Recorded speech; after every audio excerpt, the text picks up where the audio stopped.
One of the big things we tried to put in place, you know, 4 years ago now, is we have such a good pathway, and there was probably too many players that were going off externally. I think one of the big challenges was how can we improve our program as a whole, and the pathway was a massive part of that.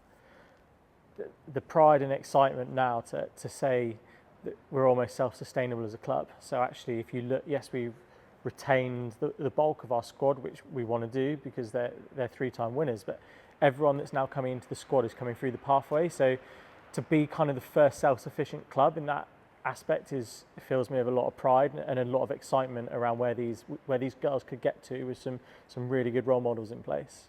We've been very lucky and successful across both ACE University and Gloucester Hartpury now for 3-4 years.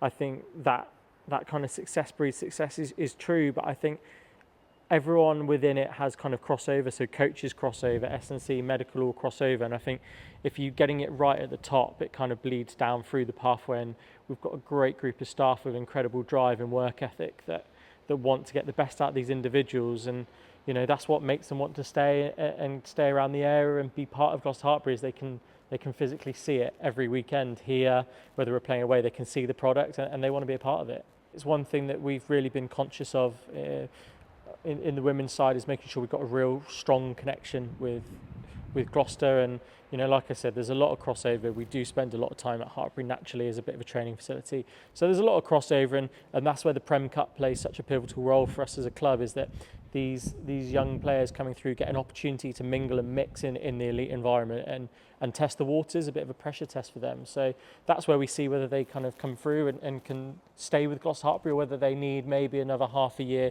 within BUCS, and we've got absolute faith in all of the programme that they'll come good. So again, it's about that. There's a talent ID piece there, but there's a nurturing piece as well, and making sure we keep that relationship really strong with Gloucester, which you know I'm sure we will do.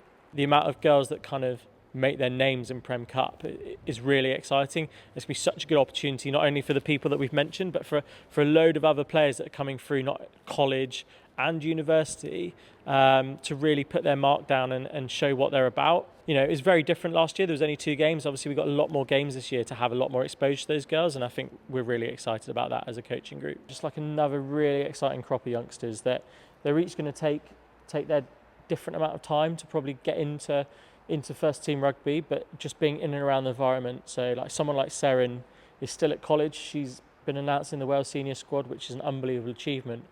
But someone like her coming in and learning off Meg, Sean, Mo is going to be massively invaluable to her. So that's really exciting for Seren. Daisy and Abby have kind of both come up together. They've both been wingers that have played left and right wing, coming through the age grades together. So they're a bit of a duo partnership that are both very good in their own rights, and it's going to be really exciting to see how they push through, because the speed and talent that they possess is really exciting. And then Molly's someone that kind of came through really late, so probably didn't get the credit she deserved in her first or second year of college, but really flourished late on. And she's had a stellar year for the BUCS, and she's rightly getting an opportunity to be signed and have a look at what she can do within this environment. Announced a couple of days, or yesterday, was Lau. So like, she's someone again that we knew had the talent coming through college. It was about making sure that she got the exposure at the right time. You know, she's kind of been fast-tracked through the Welsh programme, rightly so. I think she's been really good in that. So we're really excited to see what she can probably bring back and have her first crack in the Gloucester Hartpury environment.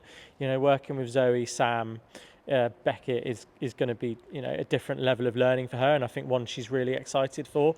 And then you've got like Nell Metcalf, you know, Gwenanne Hopkins, Millie Hyatt, Steph Else, you know, Pip and Mia only left about a year ago, Brocky as well. So like the names, suddenly you're starting to talk about names that hopefully we're going to keep around the area for a long time, that have all come through that pathway, and that kind of goes back to the bit I said, we want to be a self-sustaining club. We want the pathway to be ever growing and ever developing and pushing players in.